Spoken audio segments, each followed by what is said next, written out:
ধান চাষে শুধু ইউরিয়া দিলে কি বাম্পার ফলন পাওয়া সম্ভব? মোটেও না। বেশিরভাগ কৃষক একটি মারাত্মক ভুল করেন পটাশ সার দেওয়ার সময়, যার কারণে ধান গাছ রোগাক্রান্ত হয় এবং ঝড় এলেই হেলে পড়ে। আপনার কষ্টের ফসল বাঁচাতে পটাশ সার দেওয়ার এই গোপন ফর্মুলাটি এখনই জেনে নিন। বিঘায় কতটুকু পটাশ দেবেন, জমি তৈরির সময় নাকি থোর আসার আগে? পটাশ সার নিয়ে আপনার মনের সব কনফিউশন দূর করতেই আজকের এই ভিডিওটি যথেষ্ট। চলুন দেখি ধান গাছে পটাশ সারের সঠিক প্রয়োগ পদ্ধতি।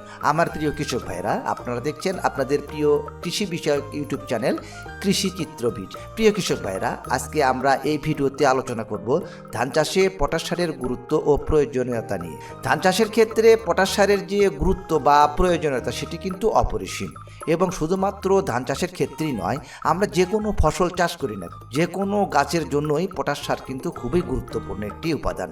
কেননা ধান গাছের প্রধান খাদ্যের মধ্যে একটি খাদ্য হচ্ছে এই পটাশ বা এর মধ্যে থাকা পটাশিয়াম। তো এই যে পটাশ, আমরা যাকে বাজারে এমওপি বলে থাকি, অনেকে একে আবার লাল সারও বলে থাকি। তো এই এমওপির মধ্যে আমরা কত পার্সেন্ট পটাশিয়াম পাই? আমরা মাত্র 60% পটাশিয়াম পেয়ে থাকি এই পটাশ সারের ভিতর। তো এই পটাশ সার গাছের মধ্যে কি কাজ করে, কিভাবে কাজ করে, তার ডিফেন্সে কি এই পটাশিয়ামের, তার উপরে একটি সম্পূর্ণ ভিডিও কিন্তু আমাদের চ্যানেলে অলরেডি দেওয়া আছে, আপনারা চাইলে সেখান থেকে দেখে নিতে পারেন। তো আজকের এই ভিডিওতে এই যে পটাশ ধান গাছের ক্ষেত্রে কতটুকু গুরুত্বপূর্ণ বা এর প্রয়োজনীয়তা কতটুকু, সে বিষয় নিয়ে আলোচনা করব। এবং পটাশ সারের অভাব দেখা দিলে বা ডিফিসিয়েন্সিতে ধান গাছের কোন কোন লক্ষণগুলো আমরা দেখতে পাবো, সেই বিষয়গুলো এখন তুলে ধরবো। এছাড়াও আমাদের ধান গাছের ভালো ফলন পেতে হলে এই যে পটাশ সারে কখন কোন সময়ে কি পরিমাণে ব্যবহার করতে হবে, সেই বিষয় নিয়েও কিন্তু আমি এই ভিডিওতে আলোচনা করব। তাই প্রিয় কৃষক ভাইরা, ভিডিওটি কিন্তু খুবই গুরুত্বপূর্ণ হতে চলে, ভিডিওটি মন দিয়ে দেখবেন। আর ভিডিওটি শুরু করার আগে এখনও যদি আপনারা আমাদের এই চ্যানেলটি সাবস্ক্রাইব না করে থাকেন, তাহলে চ্যানেলটিকে সাবস্ক্রাইব করে পাশে থাকা বেল আইকনটিকে ক্লিক করে অল নোটিফিকেশন অন করে নেবেন, সবার প্রথমে আমার চ্যানেলের নতুন নতুন ভিডিও পাওয়ার জন্য। তো চলুন কৃষক ভাইরা, ভিডিওটি শুরু করা যাক। তো প্রিয় কৃষক ভাইরা, সবার প্রথমে আসি, আমরা যখন মূল জমি কাদা করি, সেই কাদার সময় কিন্তু আমরা এই পটাশ সারকে আমরা ব্যবহার করি। এই মূল জমিতে বা মূল চাষে আমাদের এই যে পটাশ সার, এর ব্যবহারের কারণ কি? কেননা আমরা এই মূল জমিতে ব্যবহার করি বা মূল চাষে ব্যবহার করি, কারণ এই যে মূল চাষের সময় যদি আমরা মাটিতে এই পটাশিয়াম সার বা পটাশ সার ব্যবহার করি, সেক্ষেত্রে ধান গাছ যখন নতুন শিকড় তৈরি হয়, যে শিকড় তৈরি করার জন্য কাজটি করে কে করে? ফসফরাস। তো এই যে নতুন শিকড় তৈরি হচ্ছে, সেই শিকড়কে মজবুত করার, শক্তিশালী করার তার কাজটি কে করে? সেটাকে জানেন? সেটা অবশ্যই এই পটাশিয়াম বা পটাশ সার করে। এবার গাছের শিকড় যত বেশি শক্তিশালী হবে, যত মজবুত হবে, গাছ কিন্তু তত ভালোভাবে মাটি থেকে খাবার নিতে পারবে, গাছ সহজেই দুর্বল হয়ে পড়বে না, এবং গাছের মধ্যে যে খাবারটি পৌঁছে গেল, সেই খাবারটি গাছের মধ্যে চলাচল করার কাজ বা গাছের মধ্যে ছড়িয়ে পড়ার কাজ, এই কাজগুলো করে কে? এই পটাশ। এবং গাছের যে পাতা, সেই পাতার যে ক্লোরোফিল তৈরি হয়, সেই ক্লোরোফিল তৈরি হওয়ার কাজ করে বা কাজে সহায়তা করার একটি ভূমিকা পালন করে এই কিন্তু পটাশ। এছাড়াও গাছের পাতাকে চওড়া করা, গাছের পাতা শক্ত করা এবং গাছের কাণ্ডকে শক্ত করা, গাছকে মজবুত রাখা, এই কাজগুলো কিন্তু এই পটাশ সার একটি অন্যতম প্রধান দায়িত্ব পালন করে। এছাড়া পাতায় যে ক্লোরোফিল গাছের খাদ্য তৈরি করে, সেই খাদ্য তৈরির আপনার প্রথম থেকেই বললাম যে খাবার তৈরির সময় গাছ সাহায্য করার কাজটি কিন্তু এই পটাশ সার করে থাকে, এবং গাছকে যেরকম মজবুত রাখে, গাছের কাণ্ড শক্ত রাখে, ঠিক তার পাশাপাশি গাছকে রোগ প্রতিরোধ ক্ষমতাকে বাড়িয়ে দেয়। আমরা গাছে বিভিন্ন সময় আমাদের ছত্রাকজনিত রোগ আক্রমণ হয়ে থাকে, সেই ছত্রাকজনিত রোগে আক্রান্ত যাতে সহজে না হয়, তার জন্য যে রোগ প্রতিরোধ ক্ষমতা গড়ে তোলার কাজ, এই মূল দায়িত্ব কিন্তু সেটি এই পটাশের। এছাড়াও ধান গাছে একটি আমরা ব্যাকটেরিয়া জনিত রোগ দেখতে পাই, সেটি হলো বিএলবি। সেই বিএলবি প্রতিরোধ করার কাজও কিন্তু এই পটাশ সার করে।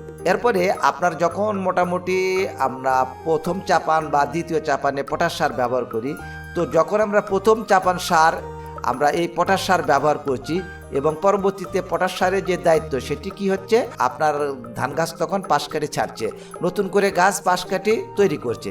তো এই যে নতুন করে পাশ কাটি তৈরি করা, তার কাজটি কিন্তু এই পটাশের। অনেকেই বলবেন যে পাশ কাটি তৈরির সময় যে প্রধান কাজ করে সেটি হচ্ছে ফসফরাস, তবে পটাশের এখানে দায়িত্বটা কি?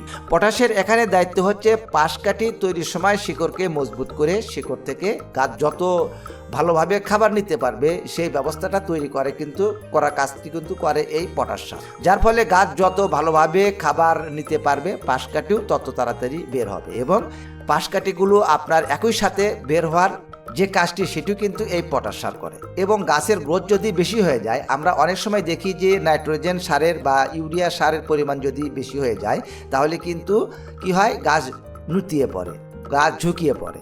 তো প্রথমেই বললাম গাছকে শক্ত রাখে, মজবুত রাখে। তো নাইট্রোজেন বা ইউরিয়া সারের পরিমাণ বেশি হয়ে যায়, সেক্ষেত্রে আমরা এই পটাশ সার ব্যবহার করলে কিন্তু কি হবে, গাছ ঝুঁকিয়ে পড়া বা নুতিয়ে পড়া বা নরম হয়ে ভেঙে পড়া হাত থেকে রক্ষা করবে। এছাড়াও যখন আমরা দ্বিতীয় চাপান সারে আমরা পটাশ সার ব্যবহার করছি, তখন পরবর্তীতে পটাশ সারের যে কাজ, সমস্ত পাশকাঠি থেকে আপনার একই সাথে যে শীষ, সেই শীষগুলো বের হতে সাহায্য করবে। অর্থাৎ দেখবেন যদি পটাশ সারের ঘাটতি হয় সেক্ষেত্রে আপনার একই সাথে শীষ বের হয় না, যার ফলে পরবর্তীতে আপনার শীষের সম্পূর্ণভাবে ধান তৈরি হয় না বা ধানের দানাও তৈরি হয় না, এতে চিটের সংখ্যা বেশি হয়। নর্মালি ন্যাচারালি যেটা দেখা যায় যে সমস্ত পাশ কাটি কিন্তু আপনার ধানের শীষ বের হয় না।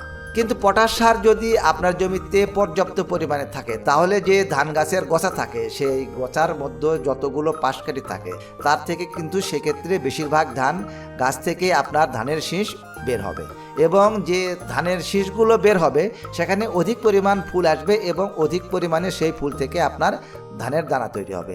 এতে কি হবে, আমাদের ধানের যে ফলন সেই ফলনটা কিন্তু বেশি হবে। প্রিয় চাষি ভাইরা, এ সময় যদি পটাশ সার কম হয়ে যায়, অর্থাৎ আমাদের দ্বিতীয় চাপানে যদি আমরা পটাশ সারকে ব্যবহার না করি বা ধান গাছের বয়স যখন 40 থেকে 45 দিন বা 55 দিন হয়, সেক্ষেত্রে কি হয় যে ধানের শীষগুলো, সেই ধানের শীষগুলো ছোট হবে, আপনার ধানের অধিক পরিমাণে ফুল আসবে না, এবং অধিক পরিমাণে ফুল আসলেও ফুল ঝরে যাওয়ার সমস্যা দেখা যাবে। তবে যদি পটাশ সারের পরিমাণ বেশি থাকে, এই সময় পর্যাপ্ত পরিমাণে পটাশ থাকে, সেক্ষেত্রে এই সমস্যাগুলো হবে না। আপনার ধানের শীষে অধিক পরিমাণে আপনারা কি পাবেন, ধানের দানা পাবেন। এবং পটাশ যদি পর্যাপ্ত পরিমাণে আপনি জমিতে ব্যবহার করতে পারেন তাহলে এই দানা থেকে আপনার যে ভেতরের চাল তৈরি হয় সেটি কিন্তু বেশি হবে। কারণ পরবর্তীতে আমরা দেখি যে ধানে যদি পটাশের ঘাটতি যায় তাহলে কিন্তু ধানের অনেক সময় চিটে হয়ে যায়। তো এই সমস্যাগুলো এড়াতে আপনাদেরকে কিন্তু পর্যাপ্ত পরিমাণে পটাশ সার অবশ্যই ব্যবহার করতে হবে।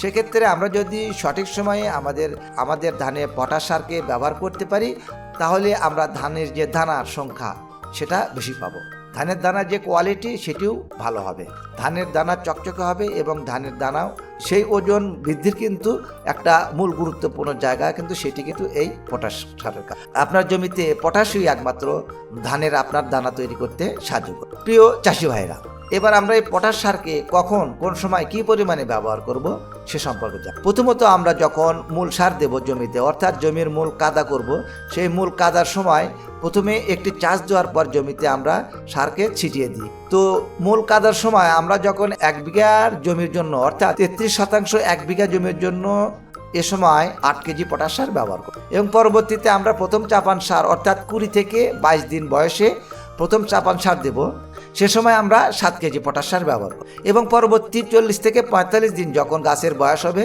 এ সময় কিন্তু আমরা 45 দিন বয়সে আমরা দ্বিতীয় চাপান সারে দেব, অর্থাৎ মোটামুটি আপনারা কায়স্থর আসার আগের মুহূর্তে সেখানে আমরা 5 কেজি পটাশ সার ব্যবহার করব। আমরা এই যে 3টি সার ব্যবস্থাপনা, এই যে 3টি সারের সময়, এটা কিন্তু বেশিরভাগ চাষি দিয়ে থাকে, বা 3বারই সার কিন্তু আমরা দিই, তবে তার পরিমাণটা কোনো জায়গা কম বেশি হয়ে থাকে। এই যে সারের পরিমাণ, অর্থাৎ মূল সার 8 কেজি, প্রথম চাপানে 7 কেজি এবং দ্বিতীয় চাপানে 5 কেজি, এটি রাখতে পারলে সব থেকে ভালো হয়।